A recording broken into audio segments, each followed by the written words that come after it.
देखिन्छ share screen देखिन्छ हजुर सर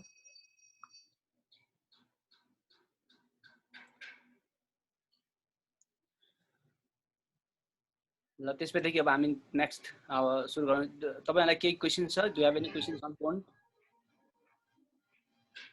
सर भर्खर सुरु भएको हो हजुर नलाको हो भने त्यही त हामी झुकेर कलेजमा पुग्यो म अन्जु रबिन ठिकै छ अब कलेजमा पुग्नुभयो तपाईहरु कहाँ घरमै आइपुग्नु भने अब बल्ल सर जाममा परे बल्ल बल्ल आइपुग्यो सर ए ल ठिक छ अब कम्फर्टेबली बस्नुहोस् सुन्नुहोस् है त तपाईहरुलाई लास्ट क्लासमा हामीले बोन्ड अथवा इन्ट्रेस्ट रेट एन्ड बोन्ड भ्यालुएसनमा पढेका केही कुराहरुमा कन्फ्युजन छ अहिलेसम्म सर भयो भने सर हामी गर्छौँ सर फिजिकली कन्सल्ट गर्छौँ नि त ए ल ठिक छ अब है अब फिजिकली अब यहीँबाट सोधेर गर्नुहोस् अब म फिजिकली भएपछि भन्दा चाहिँ बिर्सिन्छ त्यसले गर्दाखेरि प्र्याक्टिस गर्नुहोस् केही भएन मलाई सोधिहाल्नुहोस् है त भनेपछि आज हामी तपाईको एनालिसिस अफ फाइनान्शियल स्टेटमेन्ट सुरु गर्छौँ यो पनि तपाईको केसेसको लागि कहिलेकाहीँ आइरहेको क्वेशन्स हो यो पनि है त्यहाँबाट पनि केस बन्न सक्छ रिलेटिभली सजिलो छ तर there are lot of formula you need to remember हैन तर when you practise the formula चाहिँ तपाईको अटोमेटिक तपाईलाई सेट भइहाल्छ है त्यसले गर्दाखेरि यसमा अलिकति बढी तपाईले फाइनान्स भन्दा पनि अलि फर्मुला अकाउन्टिङ टाइपको फर्मुला पहिला पनि पढ्नु भएको जस्तो लाग्छ मलाई अकाउन्टमा पढ्नु भएको रेसियो एनालाइसिस हैन त्यो रेसियो एनालाइसिस नै हो यो फाइनान्शियल स्टेटमेन्ट एनालाइसिसमा त्यसले गर्दाखेरि अब हामीले सबभन्दा फर्स्टमा के गर्छ त what is financial statements and reports हैन त्यो हाम्रो सबभन्दा पहिला हेर्नु पर्यो भनेको whenever we are talking about the financial statements particularly in the context of Nepal we have three accounts profit and loss account which we normally call in financial management as a income statement the balance sheet and the cash flow statement the combined form of these three types of accounts is called financial statements these are the accounts that are prepared from the accounting department and they are normally reported to the shareholders because shareholders are the owner of the organization and we have already studied the financial manager or financial management's goal is to maximize the wealth of the shareholder so it is our duty as a financial manager that we need to report the company's performance to our shareholder and the outer society because we have so many stakeholders also. Among all these stakeholders, shareholders are the key players, the key element in the financial management because they are the owner of the company. So you prepare this type of accounts, as we said earlier, income statement, balance sheet and the cash flow statement that all tells about the company's operation over the period of time. So they are prepared to report the shareholders, primarily for the shareholders, but it is also useful, it is also reported to concerned parties, the regulators, the investors, the employees, and for the benefit of the company also. We can use those statements. अब यहाँले बाहिर गएर जानु भने American कन्टेक्स्टमा जानु भनेदेखि we have one more accounts which is called the statement of equity. Along with these three statements, the statement of the equity is also known as the financial statements. हैन हाम्रो कन्टेक्स्टमा तीनटा मात्रै भयो अमेरिकन कन्टेक्स्टमा के हो त income statement balance sheet cash flow statement र के हो त स्टेटमेन्ट अफ द इक्विटी यो चारवटाको कम्बाइन्ड फर्मलाई के भन्छ त फाइनान्शियल स्टेटमेन्ट भन्छ अब हाम्रो कन्टेक्स्टमा किन त्यसो भनेन त यो स्टेटमेन्ट अफ द इक्विटी भने चाहिँ it comes from the balance sheet त्यसले गर्दाखेरि त्यो ब्यालेन्स शीट आइसकेपछि स्टेटमेन्ट अफ अकाउन्ट इक्विटी चाहिँदैन भन्ने कन्सेप्टले के हो त हामी कहाँ चाहिँ यो तीनटालाई मात्रै फाइनान्शियल स्टेटमेन्ट भन्छौँ हामी है अनि अर्को पार्ट चाहिँ के हो त अब यहाँले हेर्नुभयो भने when you are talking about the income statement this is very obvious that these type of accounts normally the income statement they report the company's recent operating results and sometimes they also report the expected income or what are the expectation of the operating condition in the coming year, that is prepared by income statement, or that is shown in the income statement. हैन, त्यो हाम्रो के हो त income statement हुन्छ. र a set of qualitative financial statement that report what actually happened to the firm's financial position, earnings, and the dividends over the last 1 year. That is the case of annual report. हैन, among that quantitative financial statement, we have other qualitative factors also. They are also reported in the annual report, but we consider 3 type of account. Basically the quantitative statements, and these statements or these accounts can be used for further analysis. हामीलाई के गर्न सक्छौं त, further decision making को लागि we can use those statements है. अनि अब यो पार्ट मैले भनेन, अर्को तपाईको यहाँ पछाडी आउला इन्कम स्टेटमेन्टको त पार्ट भइहाल्यो हैन. इन्कम स्टेटमेन्टले के गर्छ, it shows the operating result of the past 1 year. Normally 1 year ko huncha, and you can report it for 6 months, quarterly or monthly also. But normally हामी के गर्छौं त, income statement when we prepare it, we prepare it for 1 year. अब balance sheet भने के हो त, balance sheet के बताउँछ,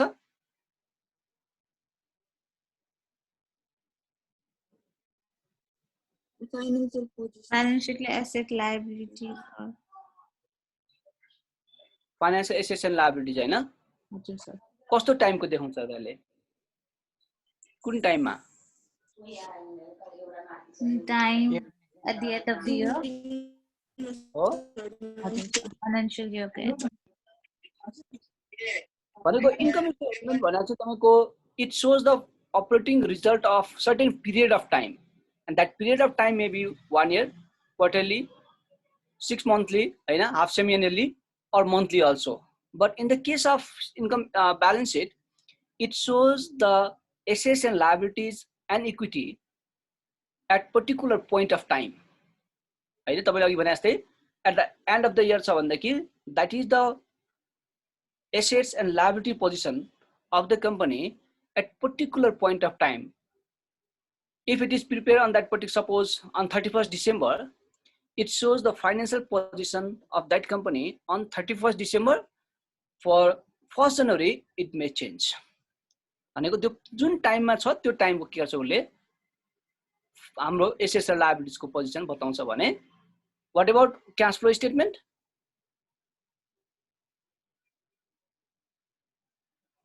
के गर्छ क्याश फ्लो स्टेटमेन्टले, cash flow ले सर. अब यसको नामबाटै छ नि त, that is the statement of cash flow हैन. Cash flow means हामीले पहिला पनि भनेका छौं, it may be cash inflow or cash outflow, and the common name is the cash flow. So this is the statement that shows what are the cash inflows and outflows over the period of time. कति period को जुन particular जुन period छ, again as the income statement, it is also prepared for monthly, semi-annually, and annually also, or quarterly also. But हामी normally केमा बनाउँछौं त, annually बताउँछौं. भनेको एक वर्ष भित्रमा कहाँबाट क्याश इनफ्लो भयो र त्यो क्याश कहाँ आउटफ्लो भयो, कहाँ युज भयो हो, त्यो देखाउने कामलाई हामी के भन्छ त, देखाउने एउटा अकाउन्ट हुन्छ, त्यो अकाउन्टलाई हामी के भन्छ क्याश फ्लो स्टेटमेन्ट हो. यो तीनटैको कम्बाइन फर्म के हुने भयो त, फाइनान्शियल स्टेटमेन्ट भयो. भनेको अब यहाँ हेर्नुस् त, यो चाहिँ तपाईले न्यूमेरिकल गर्नु पर्दैन, तपाईले you can modify some financial data for the managerial decision making. So now you have 3 different accounts: income statement, balance sheet, and the cash flow statement. And now you can use different accounts of these statements to make the managerial decision. As a financial manager, you need to make some managerial decisions, and that managerial decisions consist of that managerial decision may be investment decision, financing decision, working capital decision, or dividend decision. And for these decisions, you can modify those financial data and you can make some conclusions. And one of the modification of the data is the net cash flow. हामी के गर्छौं त, net cash flow भन्ने कुरा निकाल्छौं. Net cash flow भनेको के हो त, के पनि छैन, यो भनेको that is the summation of net income and non cash expenses हैन नन क्याश एक्सपेन्सेसलाई हामी के गर्छौं प्लस गर्दिन्छौं कारण के हो त हेर्नुस् फाइनान्समा पछि पनि यहाँले बुझ्नुहुन्छ we are more concerned with cash flow rather than net income because sometimes even if company has a positive net income the cash flow may be negative हो र कहिलेकाहीँ के हुन्छ त negative cash flow net income हुँदा हुँदै पनि cash flow के हुन सक्छ पोजिटिभ हुन सक्छ जस्तो depreciation huge amount of depreciation छ भने तपाईको क्याश फ्लो के हुन सक्छ पोजिटिभ हुन सक्छ किनभने डेप्रिसिएसन त नन क्याश एक्सपेन्सेस यो कतै तिरा हुन्छ त हामीले डेप्रिसिएसन भनेको कसैलाई दे हुन्छ त थर्ड पार्टी कसैलाई तिर्छौं त हामी तिर्दैनौं नि यो अर्गनाइजेसन भित्रै रहने अमाउन्ट हो दो we say it is a expenses. For example, if the cash flow, if the net income of a company over the period of time 1 year is, let's say 100 million negative, 100 million negative loss, negative amount, that is loss. Net income negative भनेको loss हो तर त्यही टाइममा if the depreciation during that period of time is 150 million, the net cash flow will be positive. Net income plus depreciation गर्दाखेरि के हुन्छ net income तपाईको 100 million negative अनि depreciation चाहिँ कति छ 150 million positive छ भने तपाईको cash flow कति भइराछ 50 million त cash flow भइराछ नि त भनेको whenever you have the positive cash flow यो केसमा that project may be viable हैन त्यो प्रोजेक्ट viable पनि हुन सक्छ त्यसले गर्दाखेरि in finance we consider cash flow rather than net income for the decision making. And त्यहीबाट तपाईले कहिले के हुन्छ net cash flow निकाल्नु हुन्छ net cash flow के रहेछ त that is the when you add back depreciation and amortization to your net income the resulting figure is called net cash flow and you consider net cash flow to make the decision rather than net income. अर्को हामीसँग operating cash flow भन्ने हुन्छ operating cash flow चाहिँ what is the amount that is exactly created by that particular project's operation हैन त्यो भनेको earning before interest and tax plus depreciation that is also our income हैन minus के हो त ट्याक्स त तिर्नै पर्छ हो त्यसले गर्दाखेरि माइनस ट्याक्स गर्दिनु भन्दै के आउने भो अपरेटिङ क्याश फ्लो आउने भो हैन र sometimes you also calculate net operating profit after tax हैन यी फ्याक्टरहरु चाहिँ पोजिटिभ हुनु पर्यो के यी कुराहरुलाई हामी हेर्छौं net operating profit after tax भनेको के हो त सिम्पली EBIT 1 माइनस ट्याक्स यसलाई हामी के भन्छ त net operating profit after tax भन्छौं यो कन्सेप्टको मात्र कुरा हो न्यूमेरिकल पार्ट तपाईले यसमा हेर्नु पर्ने छैन एक्जाम पोइन्ट अफ भ्यूबाट है र अर्को हामी के भन्छ तीनटा अर्को पार्ट छ हामीसँग एउटा फ्री क्याश फ्लो भन्छौं हैन फ्री क्याश फ्लो भनेको this is the amount of cash flow available to distribute to the shareholders bondholders and other parties त्यसलाई हामी फ्री क्याश फ्लो भन्छौं यो भने चाहिँ net operating profit after tax minus net investment in operating capital तपाईले यो formula याद गर्नु पर्दैन मात्र यसको डेफिनेसन बुझ्दा हुन्छ अनि अर्को हामीसँग छ economic value added economic value added भनेको चाहिँ what is the amount of profit or what is the amount of value added by the manager during the particular period of time normally 1 year एक वर्ष भित्रमा कम्पनीको value कतिले बढाए त त्यो हेर्ने काम कसले गर्छ इकोनोमिक भ्यालु एडेडले गर्छ भने त्यही इकोनोमिक भ्यालु एडेड कम्पनीको इन्सेप्सन देखि नै कम्पनीको सुरुदेखि अहिलेसम्म कति मार्केट भ्यालु बढेको छ त हैन त्यसलाई चाहिँ हामी के भन्छौं त मार्केट भ्यालु एडेड भन्छौं the difference between the market value of stock and the equity capital भन्नुको अर्थ हेर्नुस् त if you calculate market value added per share basis यो के हुन्छ त मानौ तपाईले 100 रुपैयाँ मा किनेको शेयरको भ्यालु अहिले 200 रुपैयाँ भएको छ भनेदेखि the difference between this two price is called market value added हामीले कति एड गर्यौं त 100 रुपैयाँ एड गर्यौं र त्यस्तै गरी मानौ लास्ट इयर को तपाईको कम्पनीको इकोनोमिक भ्यालु एडेड कति थियो 100 थियो अहिले 120 भएको छ भनेदेखि जुन 20 रुपैयाँ बढ्यो एक वर्ष भित्रमा त्यो एक वर्ष भित्र बढेको पार्टलाई चाहिँ हामी के भन्छौं त इकोनोमिक भ्यालु एडेड भन्छौं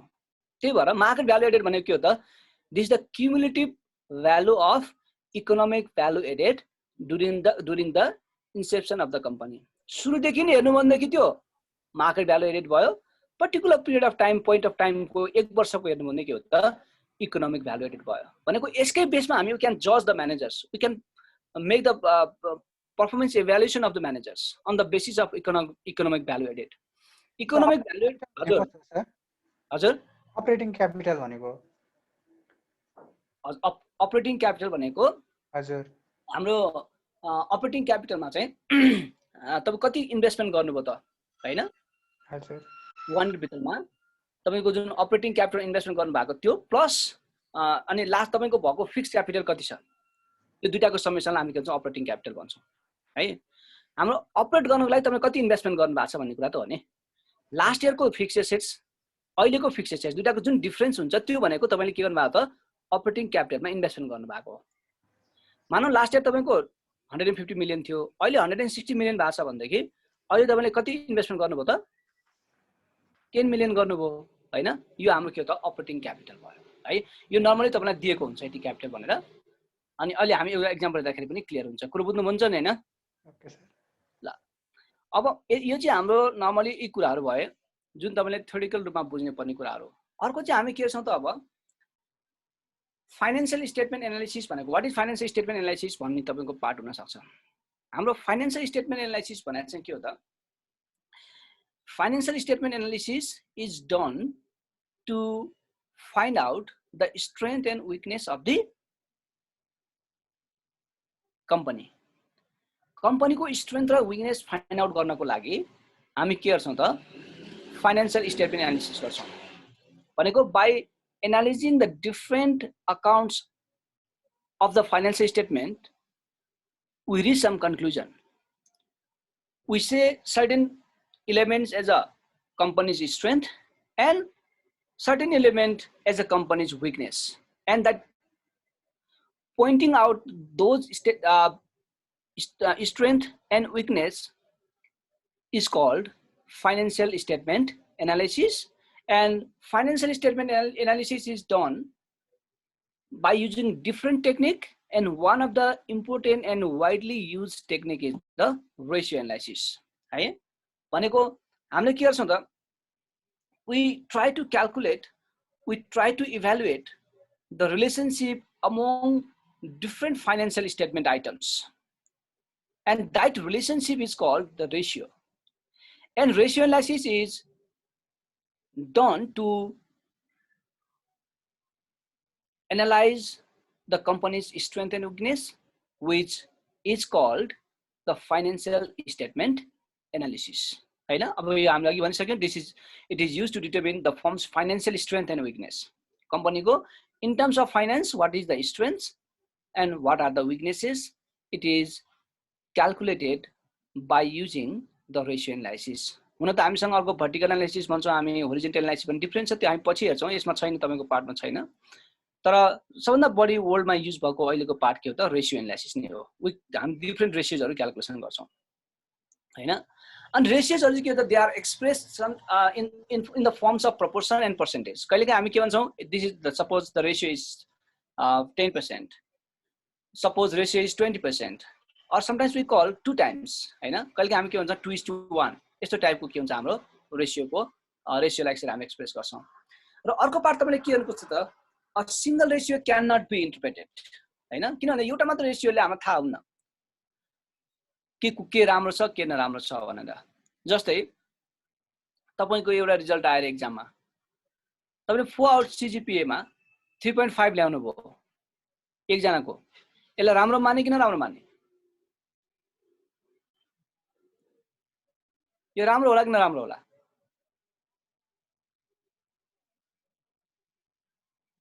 राम्रो होला। राम्रो होला। अरुको तपाईको त्यति आएछ अनि अरु साथीहरुको चाहिँ सबैको 3.8 आएछ, अब राम्रो भयो कि नराम्रो भयो? कम्प्यारेटिभली नराम्रो भयो। हो एक्ज्याक्टली। हैन हामी के गर्छौं हेर्नुस् त कुनै पनि रेशियो इन्टरप्रिटेसन गर्नको लागि we need to compare those ratio with other ratios। अरुसँग कम्प्यारिजन गर्छौं with other industry। भन्नुको अर्थ के हो त अब हामी कम्पेयर गर्दाखेरि we can compare the ratio with in the industry average हैन। For example, if you are doing the ratio analysis of let's say the Botas Nepal Limited, you compare it with the other companies average, industry को average को गर्नुहुन्छ. अर्को के गर्नुहुन्छ त, you can compare the ratio with the near competitors. Pepsi Cola हैन, Varun Beverage सँग गर्न सक्नुहुन्छ. अथवा if your company is new in the industry, तपाईसँग त अरु कम्पनी भन्ने अरु त हुँदैन, तपाईसँग मोनोपोली राइट छ भन्देखि you don't have other companies competitors. त्यो केसमा तपाईं भर्खरै गर्नु भएको छ, के रे अपरेटिङमा आउनु अपरेसनमा आउनु भएको छ, नयाँ कम्पनी हुनुहुन्छ भन्देखि तपाईसँग neither you have the industry average nor you have the past ratios हैन.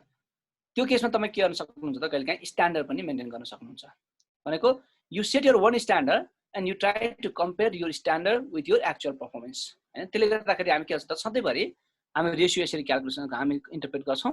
इन्टरप्रेट गर्ने बेलामा तपाईले सिंगल रेशियोले के गर्न सक्नुहुन्न, त्यही भएर गिवन इन्फर्मेसन हुन्छ, गिवन तपाईको त्यो के हुन्छ त, रेशियोजहरु हुन्छ. त्यो रेशियोज कम्पेरिजन गरेर you need to say either it is a weakness or strength of the company. है, त्यही भएर मोस्टली के दिएको हुन्छ, इन्डस्ट्री एभरेज दिएको हुन्छ. कहिलेकाहीँ इन्डस्ट्री एभरेज नभएर हामी के गर्छौं त, इन्डस्ट्रीको लिडरसँग पनि के गर्छौं त, कम्पिट गर्छौं है, इन्डस्ट्रीको लिडरसँग. किनभने एभरेज भनेको के हो त, त्यहाँ वर्स्ट परफर्मेन्स भएको पनि छन्, बेस्ट परफर्मेन्स भएको पनि छ. त्यही भएर त्यो एभरेज रेशियोले तपाई कहिलेकाहीँ काम नगर्न पनि सक्छ इन्डस्ट्री एभरेजले. त्यसले गर्दा हामी कहिलेकाहीँ के गर्छौं त, इन्डस्ट्रीको लिडरसँग कम्पेरिजन पनि गर्न सक्छौं. भनेको यो हाम्रो डिफरेन्ट रेशियो कोसँग कम्पेयर गर्ने भन्ने कुराहरु भयो.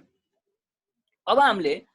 रेशियोजहरु हेर्दाखेरि broadly we can classify ratios into 5 types हैन. 1 liquidity ratio, second asset management ratio, third debt management ratios and fourth profitability ratios र फिफ्थमा के हो त, मार्केट क्याप रेशियो. यो ब्रोड क्लासिफिकेसन हो. यहाँ भित्र पनि हाम्रो त डिफरेन्ट रेशियोजहरु छ, हो त्यो त्यसको बारेमा थोरै एनालिसिस गर्यौं है. जस्तो फर्स्टमा हामीले के भन्छ, लिक्विड रेशियो भन्नु हेर्नुस्. लिक्विडिटी रेशियो भन्नु, लिक्विडिटी रेशियो भनेको के हो त, these are the ratios that tells the short term liquidity position of the firm. From calculating the liquidity ratio,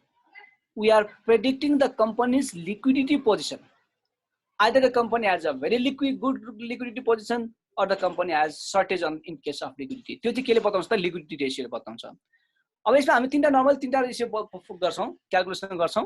तर एउटा कुरा अर्को के पनि बुझ्नुस् भन्दाखेरि रेशियो जति पनि हुन सक्छ हैन. हामी तीनटा फर्मुला पढ्छौं, चारौं पाँचौं रेशियो पनि आउन सक्छ.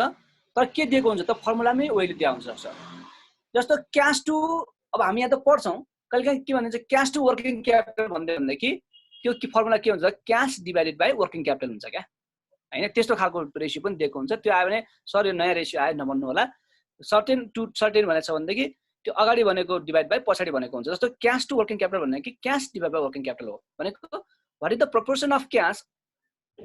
इन वर्किङ क्यापिटल हो, त्यो पार्ट हो. अब हामीले यहाँ हेर्दाखेरि तीनटा रेशियो हेर्छौं, the current ratio, quick ratio र क्याश रेशियो. करेन्ट रेशियो भनेको the ratio between current assets and current liabilities. त्यसलाई हामी के भन्छौं त, करेन्ट रेशियो भन्छौं. करेन्ट एसेट्स भनेको कस्तो एसेट्स हो,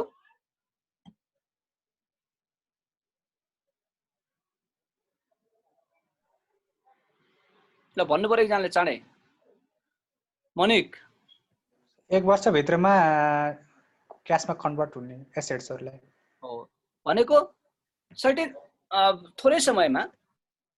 क्याशमा कन्भर्ट गर्न सकिने, नर्मली लेस देन 1 इयर लाई हामी के भन्छौं त, करेन्ट एसेट्स भन्छौं. भन्दाखेरि सिमिलरली त्यो 1 इयर भित्रमा तिर्नु पर्ने लायबिलिटी भएकोलाई हामी के भन्छौं त, करेन्ट लायबिलिटी भन्छौं. यो दुईटाको रेशियोलाई हामी के भन्छौं त, करेन्ट रेशियो भन्छौं. यो करेन्ट रेशियो चाहिँ के बताउँछ त, it tells us the company's ability to pay current liabilities within a year. 1 वर्ष भित्रमा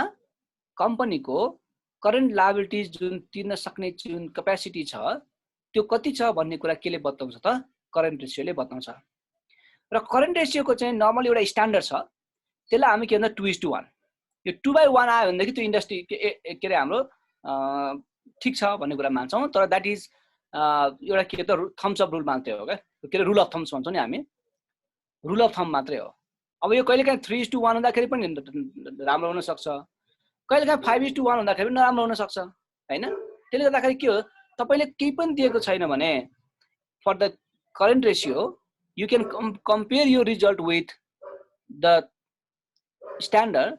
normally 2:1. 2:1 सम्म छ भने राम्रो मान्छौँ हामी। भन्नुको अर्थ तपाईको 1 रुपीस करेन्ट लायबिलिटी छ भनेदेखि तपाईसँग रेशियो करेन्ट रेशियो कति छ त 2 रुपीस छ भन्न खोजे क्या हैन। यस्तो कन्डिसनलाई हामी के मान्छौँ गुड कन्डिसन मान्छौँ। तर यो भन्दा कम आयो मानौ 0.8 आयो भने यसको मिनिङ के हो त तपाईसँग 1 रुपीस करेन्ट एसेट छ भनेदेखि करेन्ट लायबिलिटी कतिमा छ त सरी करेन्ट लायबिलिटीज 1 रुपीस छ भने करेन्ट एसेट्स कति छ त 0.8 छ। 1 रुपैयाँ भन्दा पनि कम छ। त्यो हाम्रो कम्पनीको लागि राम्रो पोजिसन होइन किनभने करेन्ट लायबिलिटीज मिट गर्ने पनि हामीसँग करेन्ट एसेट छैन हैन। त्यसले गर्दाखेरि हामी यो रेशियो त्यसरी हेर्छौँ। अर्को चाहिँ के हो त क्विक रेशियो। क्विक रेशियो भने करेन्ट रेशियो भने चाहिँ it measures the company's ability to pay its short term creditors within 1 year. तर यो क्विक रेशियो भने चाहिँ यसलाई हामी एसिड टेस्ट रेशियो पनि भन्छौँ। एसिआइडी एसिड टेस्ट रेशियो। यसले चाहिँ के भन्छ त यसले के मेजर गर्छ त it measures the company's ability to make the payment of current liabilities in relatively short period of time. भनेको इमिडिएटली पे गर्न सक्ने क्यापेसिटी कति छ त what is the company's liquidity position to pay its liabilities current liabilities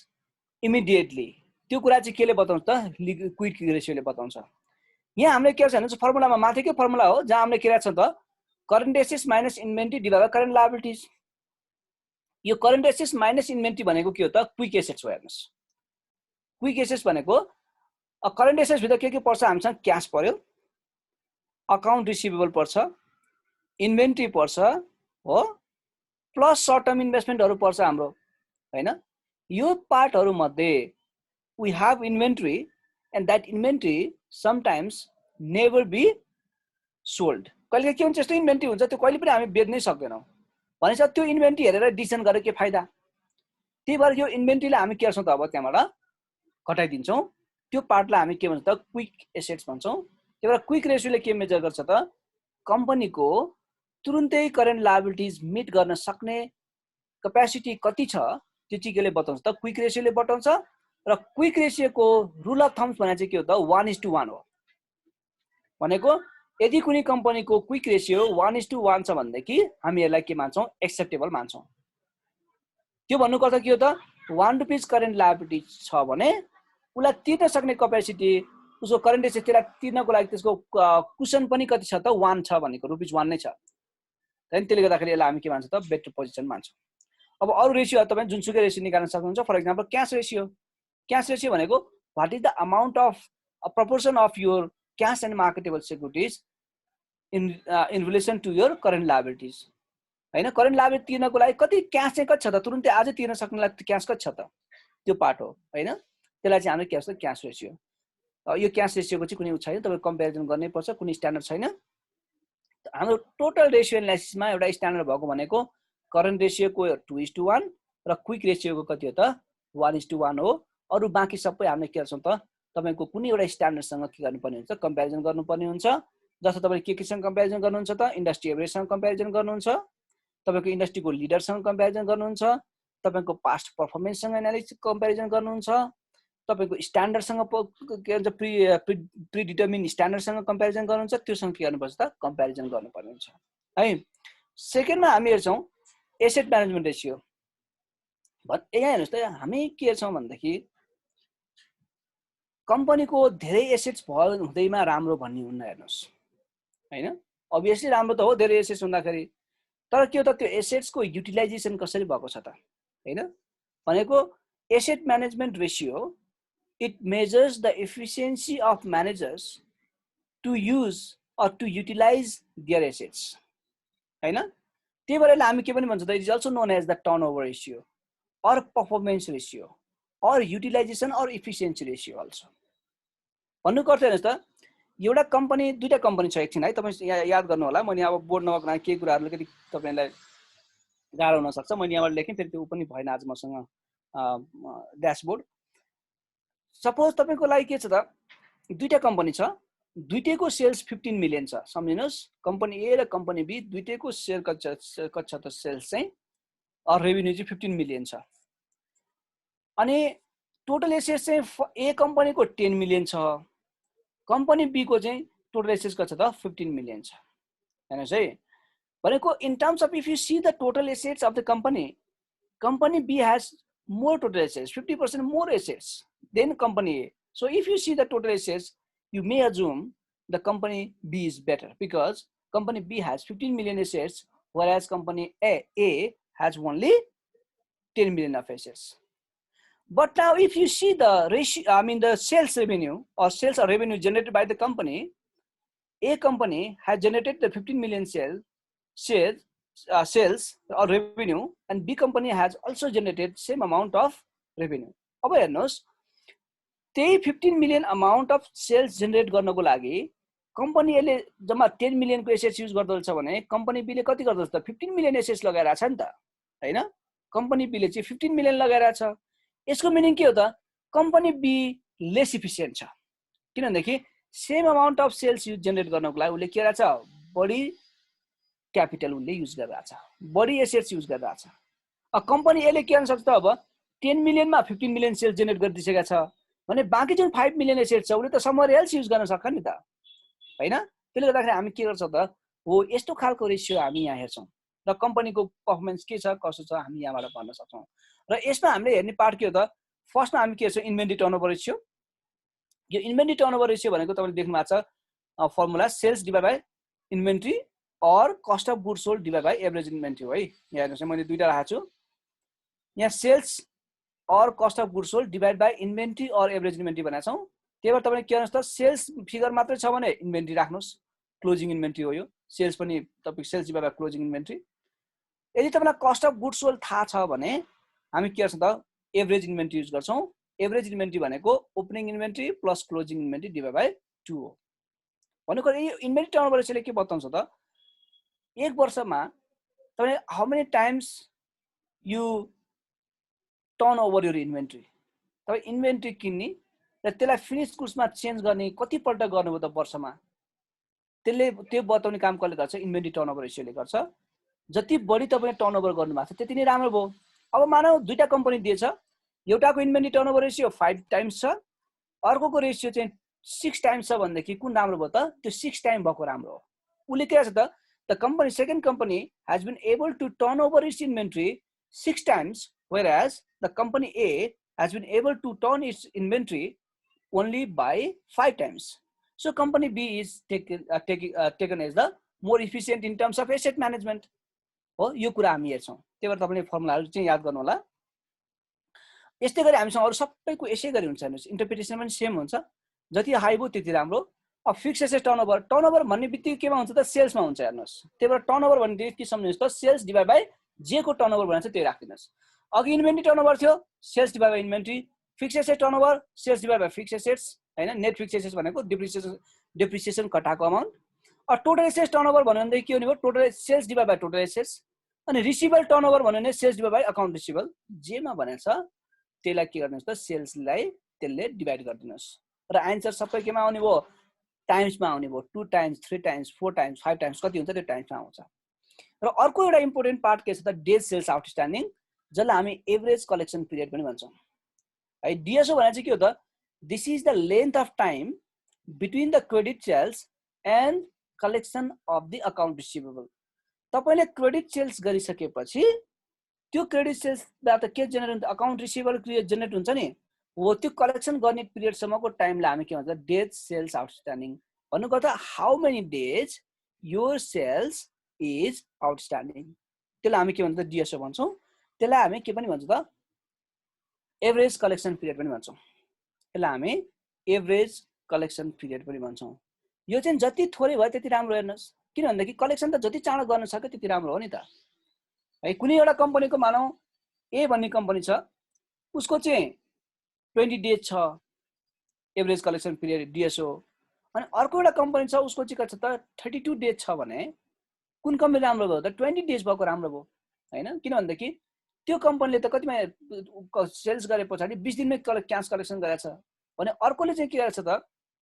32 दिन लगाएको छ भनेपछि 12 दिन बढी फाइनान्सिङ गर्नको लागि तपाईलाई बढी कस्ट लाग्छ नि त हैन त्यसले गर्दाखेरि if you need to provide the decision on the day sales outstanding in terms of day sales outstanding since this is the average collection period shorter the DSO better is the performance हैन लङ्गर the DSO के हो त तपाईको vicar is the performance है त्यसले गर्दाखेरि अरु कम्पनीको भन्दा थोरै छ भन्दाखेरि तपाईको स्ट्रेन्थ भयो अरु कम्पनीको भन्दा लङ्गर पिरियड छ भन्दाखेरि तपाईको के भयो विकनेस भयो तपाईले बेकारमा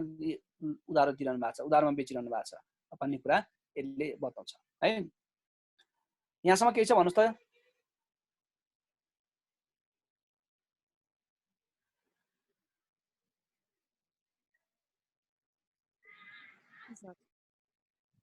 सुनिरहनु भएको छ नि एक दुईजना बोल्ने गर्नुहोस् है सर हामीले त्यो स्टेटमेन्ट एनालाइसिसहरु गर्छौँ कि गर्दैनौँ सर त्यो पहिला रिपोर्टहरु हुन्छ नि सर कहिलेकाहीँ यस्तो त्यसमा हाम्रो एक्जाम्पल तपाईलाई मैले असाइनमेन्ट दिने नि त्यसमा हो भनेको छु नि त मैले हैन पहिला त्यो पहिला अब हामी यहाँ एक्जाम्पलहरु गर्छौं हैन थ्योरिटिकल कुरा मैले तपाईलाई पहिला भनेको किन भन्दाखेरि हामीसँग टाइम पनि छ अहिले हैन तपाईलाई यो बडी इम्पोर्टेन्ट कुरा पनि हो भोलि तपाई फाइनान्शियल एनालिस्ट हुनुहुन्छ यसको नर्मली हुने के हो यही फाइनान्शियल रेशियो एनालिसिस गर्ने हो है त्यसले गर्दाखेरि तपाईलाई यसमा अलि बढी टाइम दिन खोजेको कारण थियो है हामी गर्छौं अभियसली अब त्यसपछि न्यूमेरिकल गर्छौं र त्यसपछि तपाईलाई म के गर्छु एउटा कम्पनी चुज गर्न लाउँछु र त्यो कम्पनीको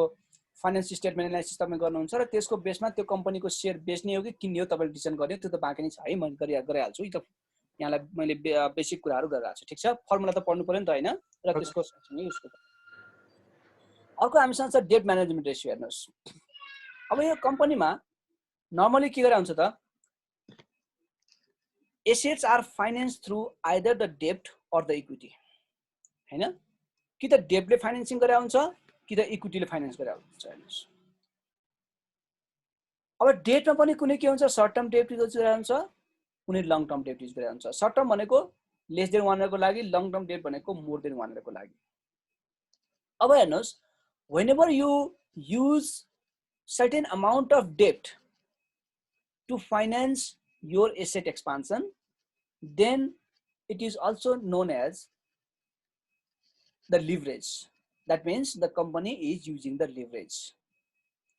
So it is also known as the leverage ratio or capital structure management ratio. यसले हामी के भन्छौं त यसले के मेजर गर्छ त it measures the company's ability to use debt for the best interest of the shareholders. Shareholder को best interest मा debt कतिको efficiently use गरिरहेछ त कम्पनीले हो त्यो हेर्ने काम चाहिँ कसले गर्छ त debt management ratio ले गर्छ कारण के हो त debt use गर्नुभयो भने proper amount मा debt use गर्नुभयो भनेदेखि तपाई के गर्न सक्नुहुन्छ त कम्पनीको प्रफिटेबिलिटी बढाउन सक्नुहुन्छ क्या भनेको त शेयर होल्डरको प्रफिट बढाउन सक्नुहुन्छ without investing additional amount by the shareholder suppose हेर्नुस् त एउटा कम्पनी छ तपाईले त्यहाँ इन्भेस्टमेन्ट गर्नु भएको छ त्यो कम्पनीले नयाँ प्रोजेक्टमा इन्भेस्टमेन्ट गर्दैछ त्यो प्रोजेक्ट डेट फाइनान्सिङबाट उले के गरे त चलायो भने तपाईले के पनि अमाउन्ट त दिनु पर्दैन तैपनि त्यो प्रोजेक्टबाट सपोज तपाईलाई 2% फाइदा हुन्छ भने त्यो 2% त त्यो डेट होल्डरलाई हुन्छ त हुँदैन नि त्यो फाइदा कसको लागि हो सबै शेयर होल्डरको लागि हो भन्नुको अर्थ you have been able to earn 2% more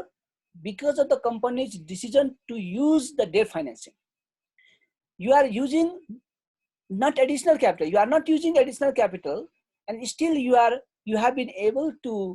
earn that extra 2% because of the debt financing हैन हो यो पार्ट हामीले हेर्नु पर्ने हुन्छ त्यो कतिको एफिसिएन्टली कम्पनीले युज गरिरहेछ त हो त्यसको लागि हामी के गर्छौं डेट म्यानेजमेन्ट रेशियो हेर्छौं एउटा अर्को चाहिँ के हुन्छ त if you are providing loan to the company either the long term loan or the short term loan you have to see what is the company's ability to serve the debt holders. The debt holderले serve गर्न सक्ने capacity छ कि छैन भनेर थाहा पाउनको लागि हामी के गर्छौं त डेट म्यानेजमेन्ट रेशियो हेर्छौं how efficiently the company is using the debt capital त्यो हेर्ने काम चाहिँ के हो त डेट म्यानेजमेन्ट रेशियोमा हेर्छौं नम्बर 1 हामी के हेर्छौं डेट रेशियो हेर्छौं जसलाई डेट टु एसेट रेशियो पनि भन्छौं हामी डीए रेशियो पनि भन्छौं डेट टु एसेट रेशियो भनेको total debt divide total assets भन्नुको अर्थ what is the each percentage मा हुन्छ what is the percentage of total assets financed by debt total debt को कति पर्सेन्टले तपाई के गर्नु भएको छ त टोटल एसेट्सको कति % डेटले फाइनेन्सिङ गर्नु भएको छ त्यो भनेको के हो डेट रेसियो हो जसलाई हामी डेट टु एसेट्स रेसियो पनि भन्छौँ अर्को चाहिँ तपाईले के sometimes you see the proportion of only debt and equity debt र इक्विटीको प्रपोर्सन मात्र हेर्नु भने त्यसलाई हामी के भन्छ डेट टु इक्विटी रेसियो भन्छौँ total debt divide by total equity debt र इक्विटीको प्रपोर्सन मात्र हेर्नुभयो अब हेर्नुहोस् त माथि डेट टु एसेट्स रेसियो तपाईले अलरेडी क्याल्कुलेसन गर्नु भएको छ भने यु क्यान क्याल्कुलेट यो रेसियो अल्टरनेटिभली त्यो भनेको debt to equity ratio equal to DA भनेको debt to asset ratio divided by है त्यो अर्को चाहिँ डिए भनेको debt to asset ratio divided by 1 minus debt to asset ratio sir leverage भनेको नि यही नै हो sir debt to equity ratio leverage भनेको कम्पनीले डेट युज गरेको छ भनेदेखि कम्पनी लिभरेज युज गरिरहेको छ भन्ने कुरा बुझ्छौँ क्या हामी यो एक्ज्याक्टली हामीले साइन्समा पढे जस्तै हो लिभरेज भनेको के हो त लिभर भन्छौँ नि लिभरबाट लिभरेज भयो नि त होइन हजुर लिभर भनेको के हो त तपाईको थोरै तपाईँ फोर्स युज गरेर पनि तपाईँ हेभी इक्विपमेन्टहरू उचाल्न सक्नुहुन्छ होइन त हजुर यहाँ पनि त्यही हो तपाईँ थोरै क्यापिटल इन्भेस्टमेन्ट गरेर बढी प्रफिट तपाईँले के गर्न सक्नुहुन्छ अर्न गर्न सक्नुहुन्छ भनेदेखि त्यसलाई हामी लिभरेज भन्छौँ यहाँ पनि तपाईँ इक्विटी युज गर्नु भएको छ अब नयाँ प्रोजेक्टहरू केमा युज गरिदिनुहुन्छ डेटबाट फाइनेन्सिङ गरिदिनुहुन्छ भने कम्पनीले डेट्सहरू चाहिँ कहाँबाट के कोबाट लिने हामीबाट लिने जस्तो तपाईँको लोन लिन्छ कम्पनीले होइन त हजुर मानव बैंकबाट लोन लियो भनेदेखि त्यो के हो युज गर्यो डेट युज गर्यो हो कि हैन हजुर अनि कम्पनीले डेट जस्तो बोन हामीले अस्ति पढ्यौं नि हजुर बोन डिबेन्चर पढ्यौं नि हैन हो त्यो बोन एन्ड डिबेन्चर इस्यु गरेर कम पैसा उठायो के हो त्यो डेट हो डेट क्यापिटल भनेको के हो त फिक्स इन्ट्रेस्ट भएको नर्मली फिक्स टाइम पिरियडको लागि लिएको ऋण भन्छ नि लोनमा हामी हो त्यो सबै के हो डेट भयो क्या जो कम्पनीको ओनरले दिएको चाहिँ के हो इक्विटी क्यापिटल भयो हामी शेयर भनेर जुन अमाउन्ट राख्छौं नि हजुर त्यो इक्विटी क्यापिटल भयो प्लस कम्पनीले हरेक वर्ष जुन कमाएको नेट इन्कमबाट राखेको रिटर्न अर्निङ छ त्यो पनि के हो इक्विटी भयो बाँकी सबै के हुन्छ त डेट हुन्छ हो त्यो डेट कति युज गरिरहेछ भन्ने कुरा हो ठीक छ डेट क्यापिटल भनेको तपाईँ के बुझ्छ ऋण भन्ने बुझ्नुहोस् अहिले कम्पनीले तिर्नु पर्ने गरी लिएको क्यापिटल क्या जस्तो इक्विटी लिनु भने तिर्नु पर्छ त पर्दैन हैन शेयर किन्दाखेरि कुनै कम्पनीको 20,000 को शेयर किन्नुभयो त्यो कम्पनी तपाईलाई 20,000 फिर्ता दिन्छ त दिदैन त्यो के हो इक्विटी क्यापिटल भयो हैन त्यो इक्विटी क्यापिटल भयो यहाँको तर तपाईले कुनै कम्पनीबाट 1-2 वर्षको लागि एउटाबाट के लिनुभयो त लोन लिनुभयो हैन 2 वर्षको लागि तपाईले के गर्नुभयो त लोन लिनुभयो भनेदेखि 2 वर्षपछि के गर्नु पर्ने हुन्छ त फिर्ता गर्नु पर्यो नि हैन हजुर हो त्यो के भयो डेट क्यापिटल भयो इक्विटीमा के हुने भयो त प्रफिट छ भने तपाई डिभिडेन्ड डिस्ट्रिब्युट गर्नुहुन्छ प्रफिट छैन भने तपाई डिभिडेन्ड डिस्ट्रिब्युट गर्नुहुन्न हैन तर इन केस अफ डेट तपाईसँग प्रफिट होस् नहोस् इन्ट्रेस्ट के गर्नुपर्छ तिर्नै पर्छ नि हैन र हजुर हो त्यो चाहिँ के हो त डेट यो दुईटाको डेट उसमा फरक हामीले अस्ति पनि हेरेको थियौं नि त हैन उपर्दाखेरि थोरै डेट्समा धेरै इक्विटी भयो लेभरेज हुने भयो सर त्यही हो हैन कम्पनीमा नि हजुर नर्मली कम्पनी रन गर्नलाई त आफ्नै क्यापिटल राख्नु पर्यो नि हैन जसलाई हामी इक्विटी क्यापिटल भन्छौं तपाईले 100% आफ्नै पैसा राखेर अथवा शेयर होल्डरहरुको मात्रै पैसा राखेर कम्पनी चलाउनुहुन्छ त्यसलाई हामी अल इक्विटी फर्म भन्छौं तर तपाईले 1 रुपैयाँ पनि डेट लिनुभयो भने अब त्यो कम्पनीमा के भइराछ त लिभरेज युज भएको छ भन्ने कुरा बुझ्छौं के हामी तपाईले सर्टेन 100% इक्विटी नराखेर केही पर्सेन्टेज तपाईले लोन लिनु भएको छ अथवा तपाईले डेटहरु के रे बोन्ड डिबेन्चरहरु इस्यु गर्नु भएको छ भनेदेखि त्यसलाई हामी के भन्छौं त लिभरेज कम्पनी भन्छौं के है अनि यो फर्मुलाहरु तपाईले याद गर्नु पर्यो है जस्तो डेट टु एसेट रेशियो मैले भर्खरै भने पर्सेन्टेजमा हुन्छ डेट टु इक्विटी रेशियो प्रोपोर्सनमा हुन्छ प्रोपोर्सन भनेको जस्तो 4:1 2:3 यस्तो हुन्छ नि त्यो प्रोपोर्सनमा हुन्छ अगेन डेट टु एसेट को यो अल्टरनेटिभ फर्मुला भयो अब हेर्नुस् अर्को इक्विटी मल्टिप्लायर हेर्नुस् अर्को एकदम तपाईले हेर्नुपर्ने पार्ट के हो त इक्विटी मल्टिप्लायर चाहिँ तपाईले कुन बेला हेर्नुहुन्छ त यो by definition equity multiplier is the ratio between total assets and common equity total assets र कमन इक्विटीको जुन प्रोपोर्सन छ त्यसलाई हामी के भन्छौं इक्विटी मल्टिप्लायर भन्छौं यसको अल्टरनेटिभ फर्मुला पनि छ तपाईले हेर्नु होला 1 + डेट टु इक्विटी रेशियो भन्छौं हामी हैन यो चाहिँ के हो त this is taken as the cushion of the company है कम्पनीको कुशनमा को रूपमा लिन्छौं हामी जति इक्विटी मल्टिप्लायर हायर आउँछ नि त्यति नै के हुन्छ कम्पनीको पोजिसन राम्रो मान्छ। जस्तो एउटा हेर्नुस् त ए र बी कम्पनी अज्युम गर्नुस्, दुईटैको टोटल एसेट्स कति छ त सपोज 50 मिलियन छ, दुईटै कम्पनीको टोटल एसेट्स कति छ त 50 मिलियन छ र फर्स्ट कम्पनीको चाहिँ इक्विटी 25 मिलियन छ हो, फर्स्ट कम्पनीको इक्विटी चाहिँ 25 मिलियन छ, सेकेन्ड कम्पनीको इक्विटी चाहिँ सपोज 10 मिलियन छ भने ल हेर्नुस् है अब यहाँ दुईटैको 50-50 एसेट्स छ 50 मिलियन 50 मिलियन, फर्स्ट कम्पनीको चाहिँ 25 मिलियन इक्विटी छ, सेकेन्डको चाहिँ 10 मिलियन छ भने इक्विटी मल्टिप्लायर कति भयो त फर्स्टको 50 डिभाइडेड 25 कति भयो 2 टाइम्स भयो हैन। Total assets 50 million, common equity कति 25 मिलियन हामीले सपोज गरेको यो भनेको इक्विटी मल्टिप्लायर कति भयो त 2 भयो। यसको मिनिङ के हो त कम्पनीसँग 1 रुपीज इक्विटी हुँदाखेरि टोटल एसेट्स कति रहेछ 2 रहेछ भन्नुको अर्थ तपाईं 2 रुपीज भएको एसेट्सको ठाउँमा कति राख्दिनुहुन्छ 1 रुपीज राखिरहनु भएको छ। अघि मैले सेकेन्ड कम्पनीमा चाहिँ टोटल एसेट्स सेम 50 मिलियन नै छ तर त्यसको के छ त कमन इक्विटी चाहिँ 10 छ भने यसको इक्विटी मल्टिप्लायर कति आयो त 5 आयो। यसको मतलब के हो त 1 रुपीज इक्विटीको लागि कति टोटल एसेट्स छ त 5 एसेट्स छ नि त रुपीज 5 छ। यसरी इन्टरप्रिटेसन गर्ने हो यो हेर्नुस् भनेको अब यो 1 रुपीज इक्विटीको लागि एसेट्स 2 भएको राम्रो कि एसेट्स 5 भएको राम्रो त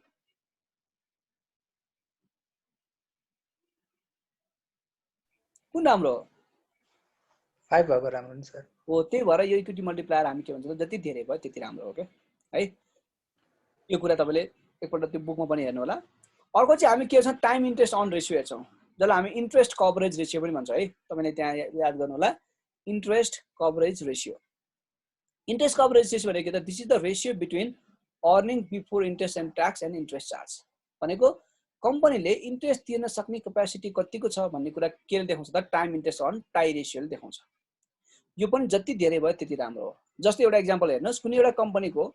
earning before interest and tax चाहिँ 20 मिलियन छ,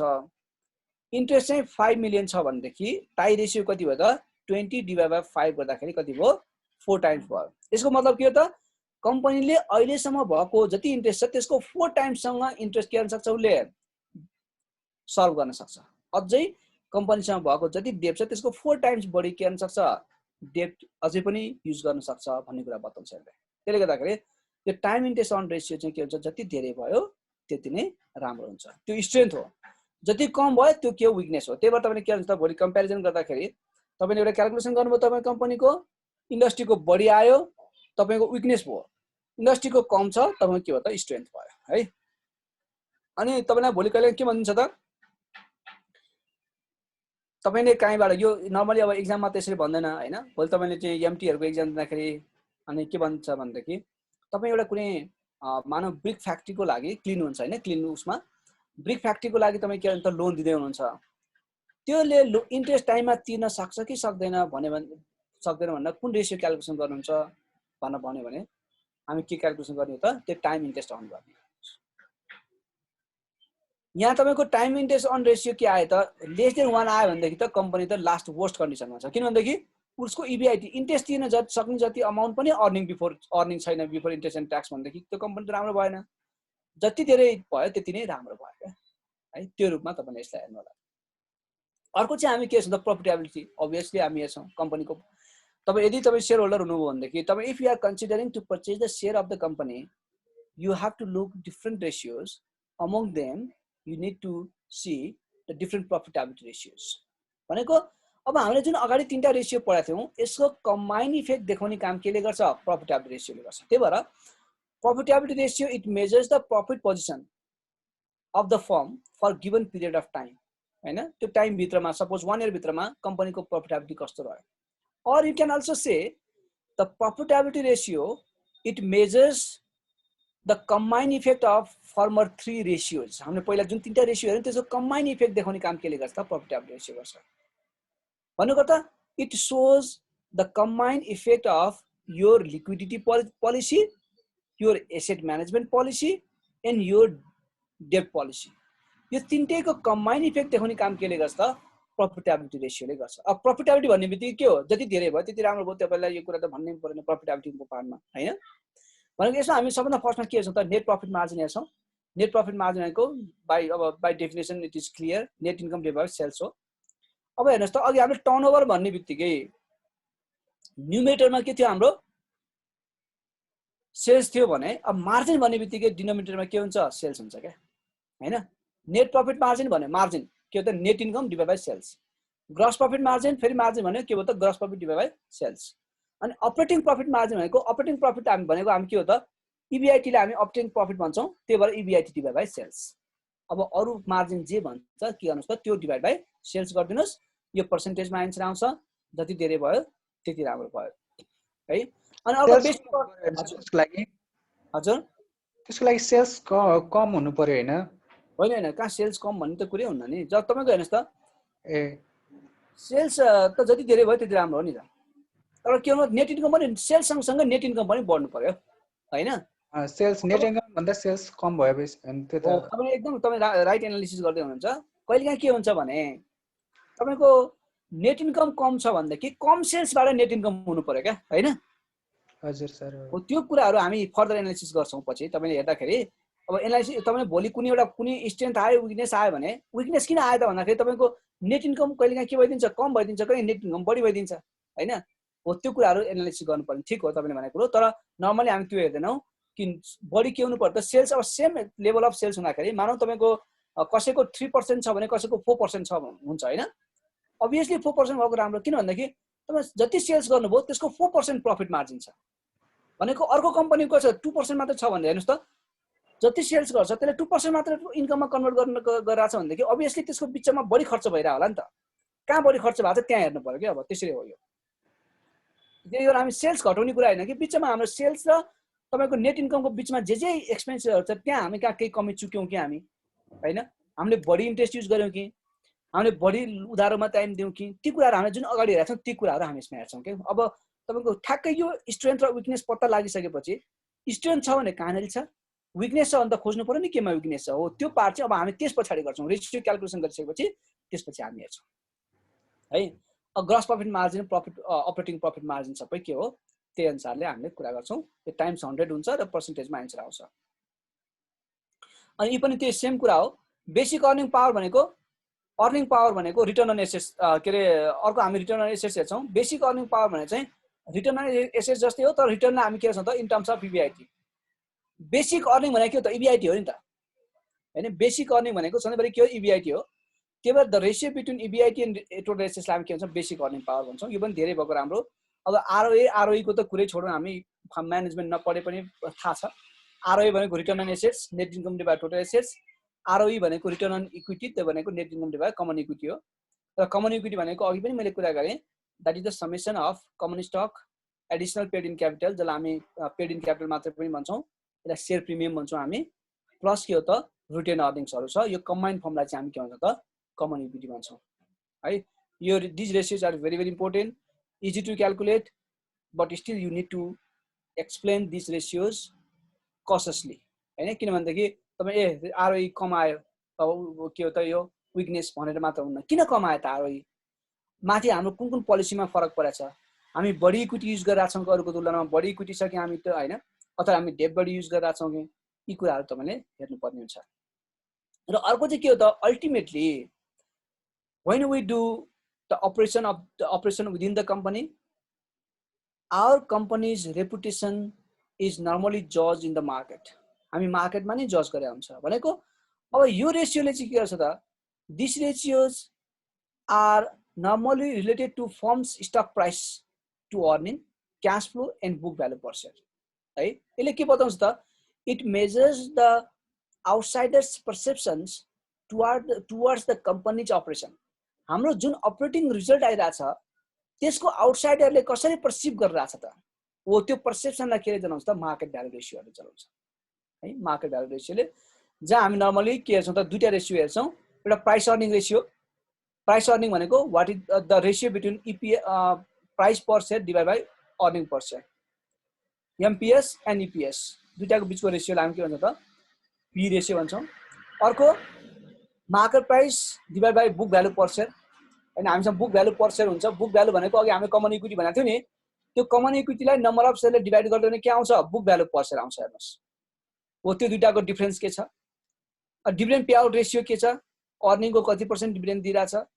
अनि डिभिडेन्ड यील्ड के छ हामीले अस्ति पनि हेरेको थियौं डिभिडेन्ड यील्ड भनेको के हो त डिपिएस डिभाइड बाइ एमपिएस हैन जस्तो हामीले अस्ति करेन्ट यील्ड हेर्यौं नि बोन्डको करेन्ट यील्ड भनेको के थियो त interest divide by market price थियो अब यहाँ पनि के हो त करेन्ट यील्ड भनेको यसको डिभिडेन्ड हो स्टकको हैन त्यसलाई हामी के भन्छ डिभिडेन्ड यील्ड भन्छौं त्यो डिभिडेन्ड यील्ड भनेको जहिले पनि पर्सेन्टेज हो डिपिएस डिभाइड बाइ एमपिएस मार्केट प्राइसको कति % के छ हो यो फर्मुलाहरु चाहिँ तपाईले के गर्नुपर्छ याद गर्नु पर्यो हैन यसको इन्टरप्रिटेसन कसरी गर्ने हो क्याल्कुलेसन कसरी गर्ने अनि हामी त्यसपछि यहाँ हेर्छौं है र यो सबैलाई हेर्नु भयो भने हेर्नुस् है यति यो फर्मुला हामीले हेर्नु पर्ने तर यहाँ फर्मुला हामीले क्याल्कुलेसन गर्यौं त्यहाँ पनि के रिलेसन छ त्यो रिलेसन मेन्टेन गर्ने काम केले गर्छ त त्यसलाई मेन्सन गर्ने काम डुपोन्ट सिस्टम अफ एनालिसिसले गर्छ यो हामी जुन ROA equal to net profit margin times total assets ratio छ नि the ratio among ROA net profit margin and total assets turnover is known as DuPont system analysis of the ratio analysis यसलाई हामी DuPont system किन भन्छौं त this relationship is firstly explained by the DuPont corporation DuPont corporation भन्ने छ अहिले पनि तपाई फाइन्ड आउट सर यो पोइन्ट हो कि पोन्टै हो सर पोन्ट नै हो यो PONT कम्पनीको नाम हो डुपोन्ट भनेको एउटा कम्पनीको नाम हो त्यो कम्पनीले फर्स्टमा युज गरेको रिलेसनशिप भएको हुनाले उसकै नामबाट आएको के हो त डुपोन्ट सिस्टम अफ एनालिसिस र यो जुन इक्वेसन छ ROA इक्वल टु यो दुईटा फर्मुला छ इक्वेसन 1 र इक्वेसन 2 त्यसलाई हामी के भन्छ त डुपोन्ट इक्वेसन भन्छौं है तपाईलाई कहिलेकाहीँ के हुन्छ त यो नेट प्रॉफिट मार्जिन ROA र टोटल एसेट्स टर्नओभर रेशियो दिया हुन्छ यो तीनटा रेशियो मध्ये कुनै दुईटा रेशियो दियो भनेदेखि तपाई थर्ड वन आफै फाइन्ड आउट गर्न सक्नुहुन्छ के र यो रेशियोबाट तपाईले के गर्नुहुन्छ त अब तपाई बुकमा पनि हेर्नु होला मैले यहाँ राखेन जस्तो लाग्छ यो कुरा त्यो बुकमा पनि त्यहाँ हेर्नुस् तपाई के यो रेशियो तपाईले क्याल्कुलेसन गर्नुभयो भने र एउटा चार्टमा राख्नु भन्दा कि यहाँबाट कम्पनीको सबै कुरा आउँछ जस्तो हेर्नुस् त ROA equal to net profit margin times total assets turnover गर्नुहुन्छ हो अनि त्यसपछि तपाई के हुन्छ रिटर्न अन एसेट्स भनेको के हो त नेट इन्कम डिभाइड बाइ के हो टोटल एसेट्स हो नि त्यसको तल के लेख्नुहुन्छ त net income divide by total assets लेख्नुहुन्छ अब नेट इन्कम भित्र तल फेरि के लेख्नुहुन्छ त total cost total sales minus cost गर्नुहुन्छ टोटल कस्ट भित्र फेरि के लेख्नुहुन्छ fix cost plus variable cost हैन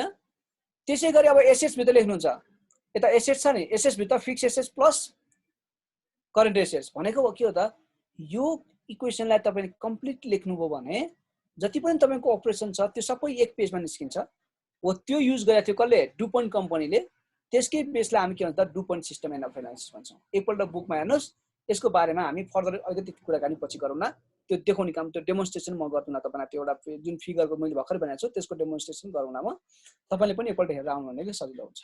है अब यो लिमिटेसन अफ रेशियो एनालिसिस म अहिले जान्दैन किन भन्दाखेरि when you calculate some ratios हैन तपाईले घरमा पढ्नुहुन्छ त्यसपछि बल्ल हामी यो कुरा गर्छौं यो हामी के रेशियोहरु छ र एप्लिकेसन अफ रेशियो त तपाई बुझिहाल्नु भयो रेशियो एनालिसिसहरु त्यो what are the uses of ratio पनि हो रेशियो सबैले युज गर्छौं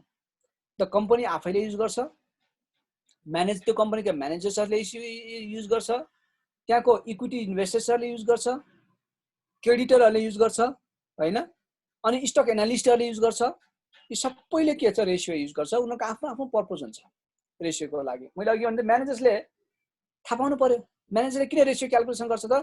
they need to understand what are the weakness and strength of the company so they try to calculate different ratios right all they employ ratios to analyze or to control their operation also and sometimes they try to find their weakness that means they are trying to improve the company's operation भनेको फर्स्टमा के हो त internal users हो त्यो भनेको म्यानेजर्सहरु भयो हेर्नुस् सेकेन्डमा क्रेडिट एनालिस्टहरु there are so many credit analyst हैन सपोज बैंक्स अफिसर्स त समटाइम्स बैंकले के गर्छ त उनीहरुलाई लोन दिने कि नदिने भनेर एनालिसिस गर्नुपर्ने हुन्छ बोन्डको रेटिङ गर्नेहरु हुन्छ जस्तो अहिले हामीका इक्रा नेपाल आछ अरु पनि आउँदैछ उनीहरु रेटिङ गर्नुपर्ने हुन्छ रेटिङ के को बेसमा गर्ने यही रेशियो एनालिसिस पनि एउटा मेथड हो त्यो कम्पनीको स्ट्रेन्थ के कस्तो छ त्यसको बेसमा हैन हो यिनीहरुले क्रेडिट एनालिस्टहरुले पनि गर्छ अनि फाइनान्शियल एनालिस्ट भन्छ हामी, तिनीहरूले गर्छ हैन, जसलाई हामी स्टक एनालिस्ट पनि भन्छौँ, तिनीहरूले पनि गर्छ है। भनेको यो वाइडर युज छ यसको स्कोप हाई छ। र if you want to become a financial analyst, one of the quality you must have is the ratio analysis. तपाईँको स्किल हो यो, तपाईँले थाहा पाउनै पर्छ है। यो हाम्रो एप्लिकेसन भयो। हामी यो कुराहरूलाई तपाईँले what are the uses of भन्ने कुरा पनि आउन सक्छ, त्यो कुरा यहाँ याद गर्नु होला। अब यहाँ मैले एउटा सानो इक्जाम्पल राखेको छु, यो तपाईँ आफूले प्र्याक्टिस गर्नुहोस्। र नेक्स्ट टाइम हामी फेरि एकपल्ट के गर्छौँ त, म तपाईँलाई बोर्डबाट पढाउने कोसिस गर्छु नेक्स्ट क्लास। जस्ट यसरी दिएको हुन्छ हेर्नुहोस्, लङ क्वेसनमा दियो भनेदेखि तपाईँलाई यसरी सानो सानो क्वेसन त हामी गरिहाल्छौँ होइन। नर्मली तपाईँले के गर्नुहोस् त, यस्तो खालको क्वेसन प्र्याक्टिस गर्नुहोस्। तपाईँलाई म एउटा इमेल गरिदिन्छु होइन भोलिसम्ममा, त्यसलाई तपाईँले के गर्नुहोस् त प्र्याक्टिस गर्नुहोस्। जहाँ तपाईँको ब्यालेन्स सिट दिएको छ त्यो खालको रेसियोहरू निकाल्ने कोसिस गर्नुहोस्। त्यो रेसियो निकाल्दाखेरि तपाईँलाई त्यो फर्मुला तपाईँलाई के हुन्छ त याद हुन्छ। 2-3टा क्यालकुलेसन गर्नु भनेदेखि फर्मुला याद भइहाल्छ हेर्नुहोस्। अनि तपाईँलाई जब फर्मुला याद हुन्छ त्यसपछि हामी अलिक डिफिकल्ट लेभलको क्वेसन्सहरू हामी गर्छौँ है। र दिँदाखेरि यसरी दिया हुन्छ हेर्नुहोस्। अघि हामीले भन्यौँ you will be given the financial statement. Financial स्टेटमेन्टभित्र हामीसँग तपाईँलाई either it is you are given the balance sheet and income statement, or you will be given the balance sheet, income statement and the cash flow statement. यो 3टा दिया हुन्छ। अब हाम्रो केसमा के जस्तो ब्यालेन्स सिट दिएको छ हेर्नुहोस्। ब्यालेन्स सिटका डिफ्रेन्ट आइटम्सहरू हामीसँग छ। त्यसपछि हेर्नुहुन्छ भनेदेखि इन्कम स्टेटमेन्ट दिएको छ हेर्नुहोस् हो। इन्कम स्टेटमेन्टमा सेल्सबाट सुरु भएको छ, नेट इन्कमसम्म सबै कुराहरू छ, यहाँ सबै इन्फर्मेसन दिएछ। र त्यसपछि तपाईँलाई कहिलेकाहीँ क्यास फ्लो स्टेटमेन्ट पनि दिन्छ, कहिलेकाहीँ नदिन पनि सक्छ है। र यहाँ अर्को हामीसँग के जस्तो इन्डस्ट्री एभरेजको रेसियो दिन्छ यसरी हेर्नुहोस्। भनेको इन्डस्ट्री एभरेज के रहेछ त, करेन्ट रेसियो इन्डस्ट्रीको यति रहेछ, इन्भेन्ट्री टर्नओभर रेसियो यति रहेछ, फिक्स यो रेसियो रहेछ। र तपाईँलाई अब के भन्छ त, यसरी रेसियो सोध्या हुन्छ। Calculate all those necessary ratios to make a comparison to the industry average. भनेको अब के रेसियो क्यालकुलेसन गर्ने भन्ने ठाउँमा यहाँ इन्डस्ट्रीको जे दिएको छ हेर्नुहोस् त, 1 2 3 4 5 6 7 8 9 10, यहाँ 10वटा रेसियो छ। यो 10वटा रेसियो अब तपाईँले क्यालकुलेसन गर्नु पर्यो। यो फर्मको करेन्ट रेसियो निकाल्नु पर्यो, यसको इन्भेन्ट्री टर्नओभर रेसियो निकाल्नु पर्यो, यसको फिक्स एसेट टर्नओभर रेसियो निकाल्नु पर्यो, डेज सेज आउट सबै निकाल्नु पर्यो यसको हेर्नुहोस् है। यहाँ सेकेन्डमा के छ, outline the company's strength and weakness as reveal by your analysis. अब हामीले के गर्नु पर्छ, यहाँ त दिएको छ भने चाहिँ यो सबै इन्डस्ट्रीको दिएको छ, तपाईँले आफ्नो कम्पनीको पनि निकाल्नुहुन्छ यहाँ गिभन इन्फर्मेसनको बेसमा, अनि कम्पेरिजन गर्नुहुन्छ। इन्डस्ट्रीको भन्दा राम्रो छ भनेदेखि तपाईँको स्ट्रेन्थ भनेर लेख्नुहुन्छ, इन्डस्ट्रीको भन्दा नराम्रो छ भने के गर्नु त विकनेस भनेर लेख्नुहुन्छ। एउटा चार्ट बनाउने हो यसमा हेर्नुहोस् है। यसमा तपाईँ एउटा के गर्नुहुन्छ त, एउटा चार्ट बनाउनुहुन्छ जहाँ के गर्नुहुन्छ, फर्स्टमा एउटा कलम हुन्छ रेसियो, अनि सेकेन्डमा हुन्छ इन्डस्ट्री एभरेज, अनि थर्ड कलममा हुन्छ तपाईँको कम्पनीको रेसियो, कम्पनीज रेसियो, अनि फोर्थमा लेख्नुहुन्छ एनालिसिस। त्यो एनालिसिसको पार्टभरिमा के हुन्छ, आइदर तपाईँको स्ट्रेन्थ हुन्छ अर विकनेस हुन्छ है। अनि थर्डमा हेर्नुहुन्छ भने हेर्नुहोस् यहाँ यसरी क्वेसन दिन सक्छ कहिलेकाहीँ, if the management of the company offers you to buy share of the company would you buy them, why, give reasons भन्छ। अब के रेसियो निकाल्नु